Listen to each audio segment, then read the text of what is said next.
అందుకే బహిర్మాతృకలో మనం శిరస్సు నుంచి పాదముల వరకు న్యాసం చేస్తాం. ఇప్పుడు మన పంచాశత్ పీఠాలు లోపల ఎలా ఉన్నాయో చూపిస్తున్నాం.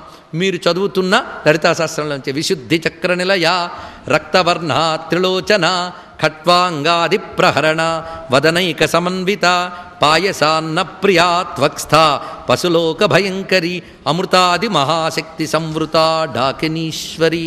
ఇదొక గుత్తి. ఈ గుత్తిలో మనకి విశుద్ధి చక్రం అంటే కంఠం దగ్గర ఉంటుందట. ఇక్కడ డాకినీశ్వరి అనే తల్లి ఉంటుంది. ఈవిడ చుట్టూ మొత్తం 16 దళాలు ఉంటాయట. అంటే ఒక పద్మం అంటే 16 దళాలు ఉన్నాయనుకుందాం. మధ్యలో ఆవిడ కూర్చుంది. ఈ చుట్టూ 16 దళాల్లో ఒక్కొక్క దళంలో ఒక్కొక్క అమ్మవారు ఉన్నట్ట. వాళ్ళ పేర్లు ఏమిటి అంటే అమృతాది మహాశక్తి సంవృత అన్నాడు. అమృత మొదలైన అని వదిలేశాడు. ఇక్కడ మొదలైన అంటే అమృతతో మరికొందరు ఉన్నట్ట. అమృతలో మొదటి అక్షరం ఏంటి కదా. ఇలాగే ఇప్పుడు చదవబోతున్న వాటన్నిటిలో మొదటి అక్షరాలు గుర్తుపెట్టుకుని చెప్పండి చాలు. అమృత, ఆకర్షిణి, ఇంద్రాణి, ఈశాని, ఉషక్కేశి, ఊర్ధ్వ, రుద్ధిద, రుకార, లుకార, లూకార, ఏకపద, ఐశ్వర్య, ఓంకార, ఔషధ, అంబిక, అక్షర. ఇప్పటి వరకు మీకు మొదలక్షరాలన్నీ రాస్తే ఏమొచ్చాయి? అకారం నుంచి అహా వరకు వచ్చాయి లేదా? అంటే వీళ్ళెవరు? ఆ అక్షరాలకు అధిదేవతలు. ఇది తెలుసుకుంటే చాలు. ఇక్కడ ఆయా అక్షరాల అధిదేవతల పేర్లండి. అంటే అక్షరాలు మనం పలికేస్తున్నాము అంటే ఏదో పలకగలుగుతున్నాం కనుక పలికేస్తున్నాం. కుక్కను పలకమనండి, అక్షరాలు పలకలేవు. అంటే వాటికి ఆ ప్రాణశక్తి లేదు. ఒక్క మానవుడే తనలో ఉన్న శబ్దాన్ని అక్షరాలుగా పలకగలిగే ప్రాణి. అందుకే జంతువులన్నింటిలో మానవ జన్మ గొప్పది. ఎందుకంటే శబ్దాన్ని సంపూర్ణంగా పలకగలిగే అవకాశం ఈ శరీరానికి ఉన్నది. ఇలాంటి శరీరం దొరికాక ఆ శబ్దంలో ఉన్న మంత్రశక్తిని అమ్మవారిని ఉపాసన చేసి గొప్ప స్థితిని పొందాలి. కానీ ఇంత శబ్దాలని వాడిని తిట్టడానికి, వీడిని పొగడ్డానికి, బతకడానికి వాడుకోవడం ఏంటి? ఈ శబ్దాల్లో ఉన్న శక్తిని ఉపాసించడానికి వాడాలి. అందుకే ఈ అక్షరాలకి పేర్లు పెట్టారని కాదు, ఒక్కొక్క అక్షరానికి అధిదేవతల పేర్లు ఇప్పటి వరకు చెప్పుకున్నాం. అయ్యో రాసుకోలేదండి, ఏం అక్కర్లే, విన్నారుగా, చాలు, గుర్తుపెట్టుకుంటే చాలు. కనుక అకారానికి అధిదేవత అమృత అనబడే తల్లి, ఆకారానికి అధిదేవత ఆకర్షణి. ఇలాగా పైగా ఈ దేవతలకు రూపాలు ఉన్నాయండి. విశేషం, ఒక్కొక్క దేవతకి ఎన్ని చేతులు ఉంటాయి, ఇన్ని కూడా. ఆ అని మనం పలికినప్పుడు ఆ స్పందశక్తి వల్ల వచ్చే చైతన్యం ఒక రూపం ధరిస్తే ఆ దేవత. ఇలా మొత్తం ఆ నుంచి అహా వరకు 16 అక్షరాలు విశుద్ధి చక్రంలో ఉంటాయట. అంటే మనకు పలికేటప్పుడు అక్షరముల యొక్క స్పందన కేంద్రములు ఇవి, అది తెలుసుకోండి ఇక్కడ. అదేవిధంగా తర్వాత నేను ఎక్కడ ఆపానో తర్వాత నామని మీరు చెప్పాలి. అమృతాది మహాశక్తి సంవృత డాకినీశ్వరి, తర్వాత అనాహతాబ్జనిలయ శ్యామాభావదనద్వయ దంష్ట్రోజ్వలాక్షమాలాదిధరా రుధిర సంస్థిత కాళరాత్ర్యాది శక్త్యౌఘవృత స్నిగ్ధౌదన ప్రియా మహావీరేంద్రవరద రాకిణ్యంబా స్వరూపిణి. అక్కడ రాకిణీదేవి కూర్చుని అనాహతంలో. ఇక్కడ మొత్తం 12 దళాలు ఉంటాయట. పద్మంలో ఊహించుకుంటే 12 దళ అనాహత పద్మంలో. ఇందులో కాళరాత్ర్యాది శక్త్యౌఘవృత, ఆది అన్నాడంటే ఎక్సెట్రా అని అర్థం. కాళరాత్రి మొదలైన, మొత్తం వాళ్ళ పేర్లు ఒక్కసారి చదువుతుంటే మొదటి అక్షరాలన్నీ మీరు గుర్తుపెట్టుకోండి. ఇలాగే కాళరాత్రి, ఖాతీత, గాయత్రి, ఘంటాధారిణి, జ్ఞామిని, చంద్ర, ఛాయ, జయ, ఝంకారి, జ్ఞానరూప, టంకహస్త, ఠంకారిణి. మొత్తం వీళ్ళు 12 దళాల్లో కూర్చున్నట్ట. వీడు మొదలక్షరాలన్నీ కలిపితే ఎక్కడి నుంచి ఎక్కడ వచ్చే? కా నుంచి ఠా వరకు అక్షరాలు క్రమంగా వస్తున్నాయి లేదా? చిన్నప్పుడు మీరు అక్షరాలు దిద్దుకున్నారా? పెద్దవాళ్ళు ఉన్నారు, చిన్నవాళ్ళు అయితే దిద్ది ఉండరు పాపం. అక్షరాలు ఇదే క్రమంలో దిద్దారా లేదా? అంటే మనకు అక్షరాభ్యాసంలోనే యోగశక్తిని పెద్దవాళ్ళు పెట్టారు.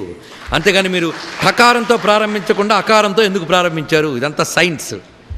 ఇది తెలుసుకోవాలి. ప్రాణశక్తికి అక్షరోచ్చారణకి సంబంధం ఉన్నది. అనే అక్షరాలను ఆ క్రమంగా రోజుకొక్కసారి ఉచ్చరించినా మనం కుండల్ని సాధన చేసినట్లే. ఇది ఆలోచించండి. ఇక్కడ అమ్మవారి పేరు మాతృకావర్ణ రూపిణి. మాతృకావర్ణములంటే అక్షరాలకే మాతృకావర్ణముల పేరు. అమ్మవారు అక్షర రూపిణి, ఇంకేం చెప్పేది? అలా ఇక్కడ 12 అక్షరాల పేర్లు చెప్పుకున్నాం. దాని తర్వాత డా.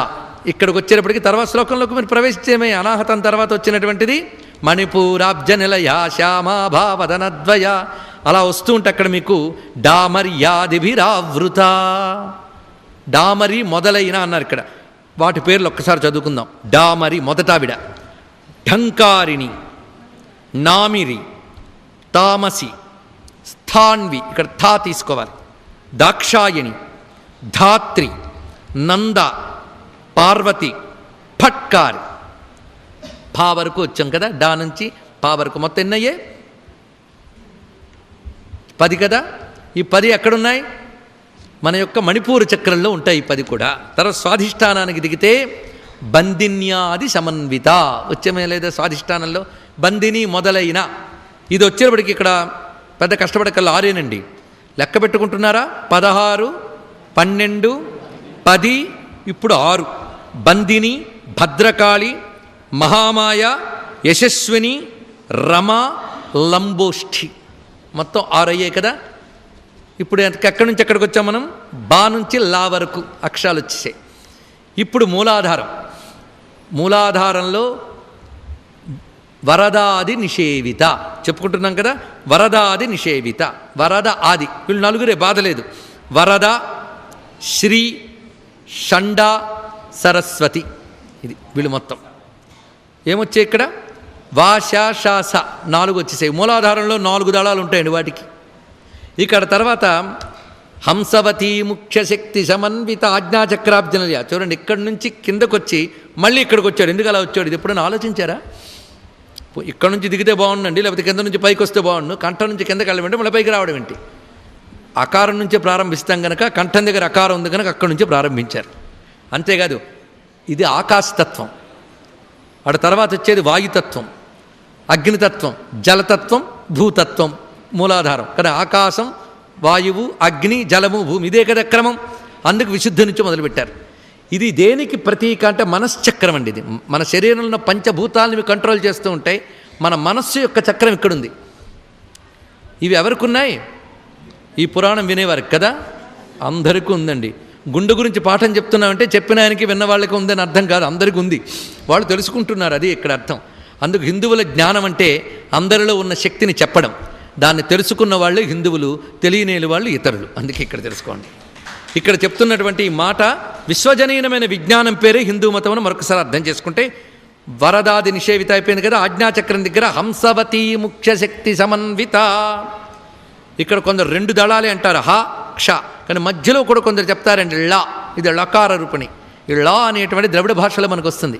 కానీ హ, క్ష, హంసవతి, క్షమావతి అని 2 శక్తులు ఇవి, హ, క్ష. ఇప్పుడు మొత్తం లెక్క పెట్టండి. 16, 12, 10, 6, 4, 2 ఎన్నయ్యే? 50. లతో కలిపితే 51. ఇదే పంచాశత్ పీఠ రూపిణి. 50 పీఠములు అంటే ఇవి. ఇక్కడ ఒక్కొక్క దళంలో ఒక్కొక్క శక్తి, ఒక్కొక్క పీఠం అండి. ఆ పీఠంలో ఇందాక మనం చెప్పుకున్నటువంటి శక్తి పీఠాలకి దానికి ఏదో అనుబంధం ఉన్నది. ఇది తెలుసుకోవాల్సింది. అందులో మళ్ళీ ప్రధానం ఒక 18 ఉంటాయి. ఇలా మనం అన్వయించుకుంటూ వెళితే అక్షర శక్తులే పీఠాలు అని తెలిసిపోయింది కదా.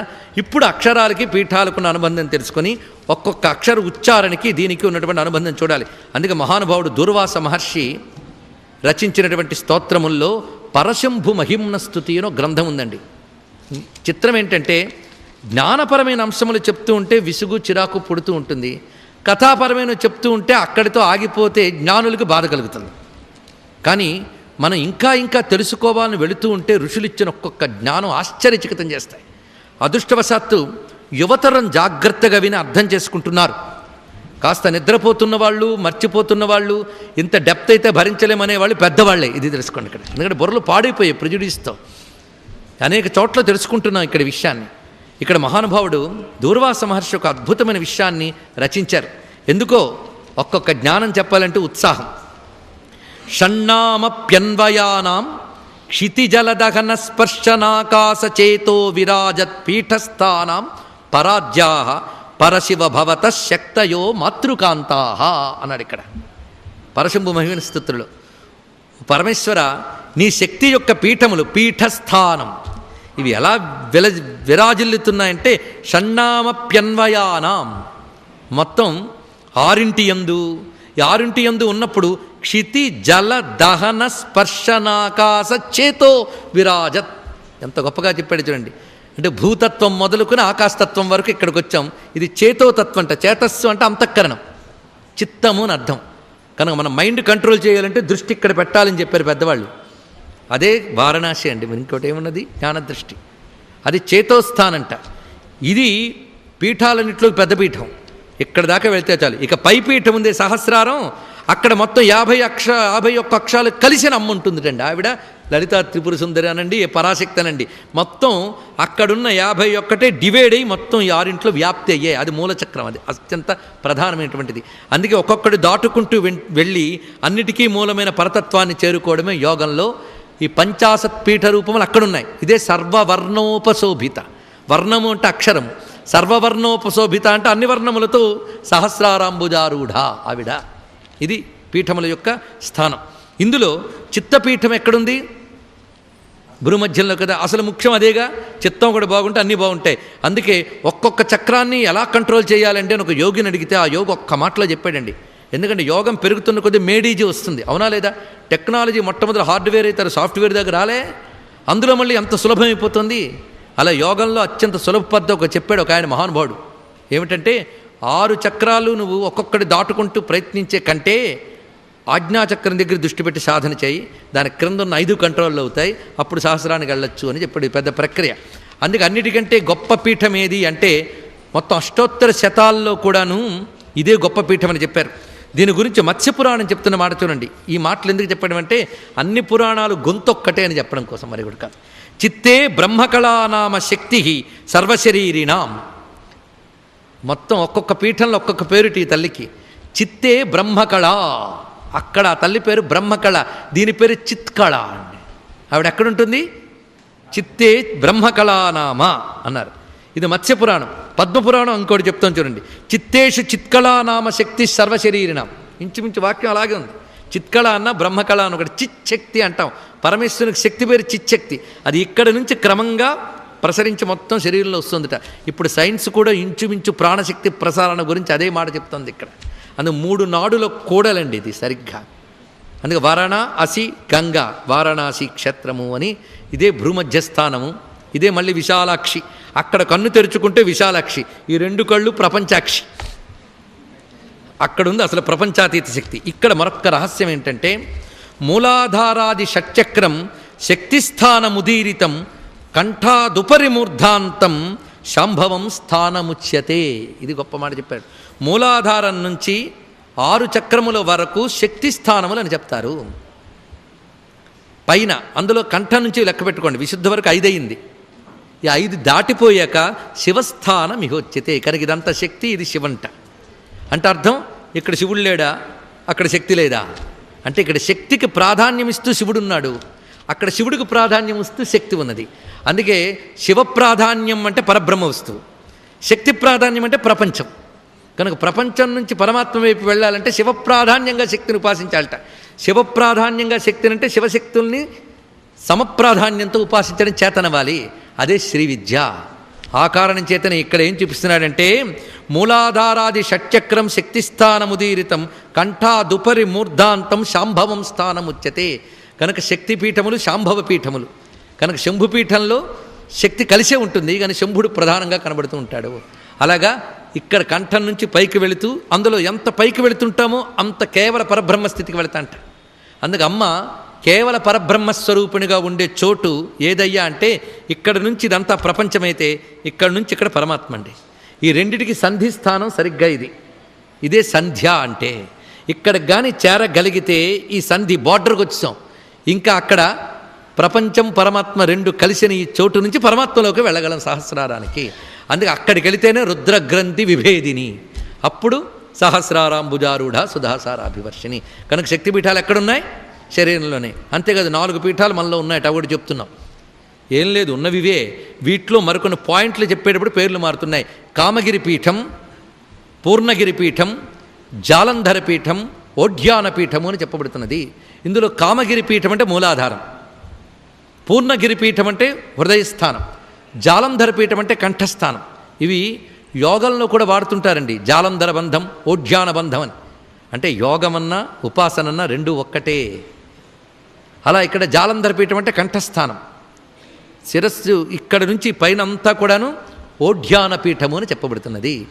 వీటిని స్పందింపజేసే భూమి ఎందు ఎక్కడున్నాయంటే కామగిరి పీఠం మనకి సరిగ్గా కాంచీపురం, ఇది కామగిరి పీఠం, అది కామగిరి. ఆడ తర్వాత కనబడుతున్నటువంటిది పూర్ణగిరి, ఇది బదరి మొదలైన ప్రాంతాల వైపు హిమోత్పర్వతాల్లో ఉంది. ఇప్పటికీ పూర్ణగిరి ఉందండి, అక్కడ ఉపాసకులు ఉన్నారు. ఆదిశంకర భగవత్పాదుల సంప్రదాయానికి సంబంధించినటువంటి పీఠాధీశ్వరులు కొలుచుకుంటూ ఉంటారు ఆ తల్లిని. ఇక అటు తర్వాత చెప్పబడినటువంటి జాలంధర్ పీఠం, ఇది కొందరు జ్వాలాముఖి అంటారు, కొందరు అలంపూరే అంటారు. కానీ జాలంధర్ పీఠం పంజాబ్, ఇది కూడా మీరు ఇందాక చెప్పిన భారతదేశం ఓళ్లలో జలంధర్ అంటారా? జలంధర్ చూడండి ఎలా తీసేయగలరు భారతదేశం నుంచి హిందూ సంస్కృతిని. ఇక్కడ అడుగడుగున ఉన్నది ఇక్కడ జాలంధర్ పీఠం. అది ఓఢ్యాన పీఠం అనగానే భూమధ్యస్థానం నుంచి సహస్రారం వరకు ఓఢ్యాన పీఠం. ఇదే కామాక్ష అని చెప్పబడుతున్నది. కాశీకి కామాక్షకు ఉన్న అనుబంధం మళ్ళీ ఇప్పుడు తెలిసి ఉంటుంది మీకు. రెండు స్థానముల్లో ఒకే శక్తి, ఎందుకంటే అది అందుకు ఓఢ్యాన పీఠం, జాలంధర పీఠం, పూర్ణగిరి పీఠం, కామగిరి పీఠం, ఇవి అష్టాదశ శక్తి పీఠాలు. ఇలా మొత్తం మన శరీరంలో ఈ విశ్వమంతా అమ్మమయం. ఇది మనం గ్రహించినట్లయితే 18 ఎందుకు చెప్పారు అది కూడా చెప్పాలి కదా. అక్షరాల ప్రకారంగా చూస్తే ఆ అనే ఒక అక్షరం ఉందనుకోండి, ఒక అక్షరాన్ని ఎన్ని రకాలుగా పలుకుతారో వ్యాకరణ శాస్త్రం చెప్తోంది. ఇది ఒక ఆశ్చర్యమైన అంశం.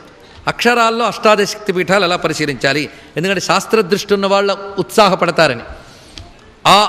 ఆ ఇది త్రయః అకారాః ఉదాత్త అనుదాత్త స్వరితాః ప్రత్యేకం సానునాసికాః నిరనునాసికాశ్చ హ్రస్వదీర్ఘప్లుత భేదాత్ అష్టాదశధా భిద్యత్ అని వ్యాకరణ శాస్త్రం అండి, సంస్కృత వ్యాకరణం. ఆ అనే అక్షరం పలికినప్పుడు ఉదాత్త అనుదాత్త స్వరిత అనే 3 స్వరాలతో పలకచ్చడు దానినే హ్రస్వ దీర్ఘ ప్లుత అంటే పొట్టిగా దీర్ఘముగా ప్లుతముగా కూడా పలకవచ్చు. కనుక ఆ అనే అక్షరాన్ని మనం హ్రస్వ దీర్ఘ ప్లుతము అనే మాటతో ఉదాత్త అనుదాత్త స్వరితాలు పలకచ్చట. అంటే హ్రస్వంలో కూడా ఉదాత్తము అనుదాత్తము స్వరితం పలకచ్చు, దీర్ఘంలో కూడా ఉదాత్త అనుదాత్త స్వరితాలు ఉంటాయి, ప్లుతంలో కూడా ఉదాత్త అనుదాత్త స్వరితాలు. జాగ్రత్తగా వింటున్నారు కదా. మనం మాట్లాడేవట్లు ఉంటాయి, ఎప్పుడు అలా ఆలోచించలేదు. ఆలోచిస్తే శాస్త్రం, ఆలోచించకుండా బతికేస్తే వ్యవహారం, అంతే. ఇక్కడ ఇప్పుడు ఉదాత్త అనుదాత్త స్వరితములు అని చెప్తూ హ్రస్వ దీర్ఘ ప్లుత అని మనం చెప్పుకున్నాం. ఈ హ్రస్వ దీర్ఘ ప్లుతములు ఒక్కొక్క దానికి ఉదాత్త అనుదాత్త స్వరితాలు ఉంటుంటాయి. ఒక్కొక్క దానికి 3 చెప్పునుంటే 3 ఎన్ని అయ్యాయి? 9 అయ్యాయి కదా. 9 అయ్యాయి. ఈ 9 అనునాసిక నిరనునాసిక అని 2 ప్రక్రియల్లో పలుకుతా అంట. అంటే ముక్కు సహాయంతో పలికేది, ముక్కు సహాయం లేకుండా పలికేది. అనునాసిక నిరనునాసిక 2 అయ్యేట. అందుకు 9 అనునాసికతో పలుకుతారు, 9 నిరనునాసికతో పలుకుతారు. అప్పుడు ఎన్ని అయ్యాయి? 18. ఈ 18 అష్టాదశ శక్తిపీఠాలయ్యా అన్నాడు శబ్దం పలికితే. అంటే 50 శక్తిపీఠాలని చెప్తూ ఉచ్చారణ భేదంలో 18 వచ్చాయి. అంటే ఈ 18 మొత్తం 50కి చెందుతాయా లేదా? అందుకే అష్టాదశ శక్తిపీఠాలని చెప్పడంలో పరిపూర్ణత ఈ విధంగా ఉన్నది. ఆలోచిస్తే కనబడుతుంది. అందుకే వాగర్థములు మళ్ళీ ఎక్కడ ప్రారంభించామో అక్కడికి తీసుకెళ్ళిపోతున్నాం. అమ్మవారిని భుజం మీద వేసుకున్నాడు శివుడు, విష్ణు వెనకాల వచ్చాడు, చక్రం ప్రయోగించాడు. అది కదా కథ. దీనిలో ఉన్న తత్వం ఏం చెప్పుకున్నాం? ఈశ్వరుని అధిష్ఠించిన శక్తి ఉనికి కోసం, స్థితి కోసం, స్థితికారకుడు విష్ణువు, స్థితి కోసం వ్యాపింపబడింది. అదే స్థితికారకుడైన విష్ణువు స్ప్రెడ్ చేశాడని చెప్పుకున్నాం. మనలో కొండల్ని ఆ విధంగా శరీరం అంతా వ్యాపింపజేసిన ఈశ్వర చైతన్యమే విష్ణువు, ఆత్మయే శివుడు, శక్తియే అమ్మవారు. ఆ ముగ్గురే మన శరీరంలో ఇలా వ్యాపించి ఉన్నారు. ఇది ఒక అన్వయం ఇచ్చాం. ఇంకొక అన్వయం చూడండి, అక్షరాల ప్రకారంగా చూస్తే వాగర్థావివ సంపృక్తౌ. ఇప్పుడు చెప్పాం, ఊరికనే చెప్పలేదు కాళిదాసు. వాక్కుకి ప్రయోజనం అర్థం, అంతే కదండి. అర్థం లేకపోతే మాట ఉందా? నేను ఒక మాట చెప్పాను అంటే మాట ద్వారా మీరేదో తెలుసుకోవాలని కదా మాట్లాడతాం. ఎవడైనా మాట అందుకే మాట్లాడతాడు. అదే మాటకి అర్థం ఉండి తీరాలి, లేకపోతే ఏమవుతుంది? అర్థం లేనప్పుడు మాట లేదు. అందుకు ప్రతి మాటకి అర్థం అనేది ప్రయోజనము. అందుకే దాని పేరు అర్థం అని పెట్టారండి, ఎంత గొప్పగా. అయితే వాక్కులు ఎన్నున్నప్పటికీ వాటి అర్థం తెలియాలి, వాటి పరమార్థం తెలియాలి. పరమార్థం తెలియని వాక్కులు చాలా ప్రమాదాలే. అందుకు పరమార్థ జ్ఞానాన్ని విడిచిపెట్టి వాక్కు ఒక్కటే పట్టుకునిది నా అధీనము అనుకుని దక్షుడు అనుకున్నట్ట. ఆ పరమార్థ అర్థము శివుడు, వాక్కు అమ్మవారు. నా కూతురు అమ్మవారు అనుకున్నాడు, అర్థమైన శివుడు నాకు అక్కర్లేదన్నాడు. అంటే అర్థం అక్కర్లేని వాక్కు పట్టుకున్నాడు. అర్థం అక్కర్లేని వాక్కు ఎలా ఉంటుంది? జడంలాగే శవంలాగే పడిందండి ఇక్కడ. అయినప్పటికీ శివుడే దాన్ని మోస్తున్నాడు, ఆయన యందు ఆధారపడింది. ఇది చూసేట విష్ణువు అంటే ఎవరు? ఇది ఒకటి చూడండి. ప్రతి అక్షరం పలకాలన్నా మొట్టమొదటి నోరు ఓపెన్ అవ్వాలి, అవునా లేదా? నోరు ఓపెన్ చేసినప్పుడు మొట్టమొదటి ఏం పలుకుతారు చూడండి? అంతే కదా. అందుకు ఆద్యక్షరమే అన్నిటికీ గొప్పది. ఒక్కసారి భగవద్గీతలోకి వెళ్ళండి. వర్ణానాం అకారోస్మి, అక్షరాల్లో అకారము నేను అన్నాడు కృష్ణ పరమాత్మ విభూతి యోగంలో. ఇప్పుడు రండి, కానీ విష్ణువు అంటే ఎవడు? అకారం. అందుకు విష్ణువు ఏం చేశారంటే ఆ శివుడి వెంట వెళ్ళేట. అంటే పరమార్థ జ్ఞానాన్ని దృష్టిలో పెట్టుకున్నటువంటి విష్ణువు ఆ రూప చైతన్యమై మొత్తం వాక్కునంతటినీ కూడా ప్రయోజనకారిగా వ్యాపింపజేశాడు. ఇది దీని యొక్క విషయం అండి. ఇక్కడ వాగర్థావివ సంపృక్తవు అని అర్థం తెలుసుకుంటే పరమార్థాన్ని అనుసరించుతూ వెళ్ళిన ఆకారమే వాక్శక్తిని గ్రహించి దానిని వ్యాపింపజేసి 50 రూపాలతో శక్తిపీఠాలుగా వ్యాపింపజేసింది. అకారము నుంచే అక్షరాలన్నీ వ్యాపించాయి. అకార రూపుడైన విష్ణువే ఓంకారమైన శివుని యొక్క నాదశక్తిని అక్షర రూపములుగా వ్యాపింపజేసిందండి. ఇది ఆ కథలో దాగి ఉన్న పరమార్థం. ఒక్కొక్కసారి ఒక్కొక్కటి విప్పుకుని ఎందుకు వచ్చామంటే అన్నీ ఒక్కసారి విప్పితే అయోమయం వస్తుందని, అన్నప్రాసన్నాడే ఆవకాయ పెట్టకూడదని క్రమక్రమంగా చెప్పి మనం మొత్తంగా శక్తిపీఠ రహస్యాలని అక్షర రూపంగాను, ప్రాణరూపంగాను, విశ్వశక్తి రూపంగాను, క్షేత్ర రూపంగాను దర్శిస్తూ మొత్తం 5 రోజుల్లో 50 పీఠాల్లో తిరిగి వచ్చేసాం మనం ఇక్కడ. ఇటువంటి శక్తిపీఠ రహస్య ప్రవచన మహాయజ్ఞం మహాశివరాత్రి మహాపర్వం మహాప్రదోష సమయంలో పూర్తయ్యేలాగా సమకూర్చినటువంటి వాడు పరమేశ్వరుడే. ఈ తేదీలు ఇచ్చినప్పుడు శివరాత్రి అనుకోలేదండి.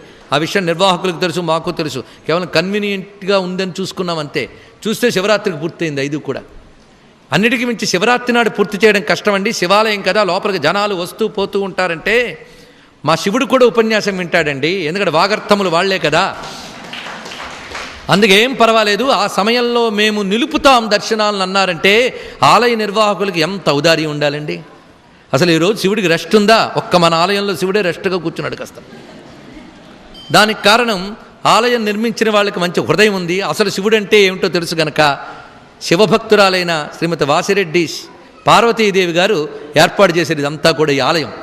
వారి నిర్మాణంట చాలా ఆనందం. అయితే ఈ కార్యక్రమం కావాలి, మీరు పెట్టాలి, మీరు చెప్పాలి అని కోరుకున్నటువంటి దంపతులు కరపత్రాల్లో కూడా పేరు వేసుకోలేదు వాళ్ళు. అయినా పేరు చెప్పడం నా బాధ్యత. వాళ్ళు చెరువు వాణి సత్యనారాయణమూర్తి దంపతులు. ఆ దంపతులకి పార్వతీ పరమేశ్వరుల అనుగ్రహం లభించుగాక. ఇంత శ్రద్ధాశక్తులతో ఈ పరిసర ప్రాంతం నుంచి వచ్చి విన్నటువంటి వారందరికీ కూడా మొత్తం శక్తిపీఠాల్లో ఉన్న శివశక్తులు ఉభయులు కూడా అనుగ్రహింతురుగాక అని ప్రార్థిస్తూ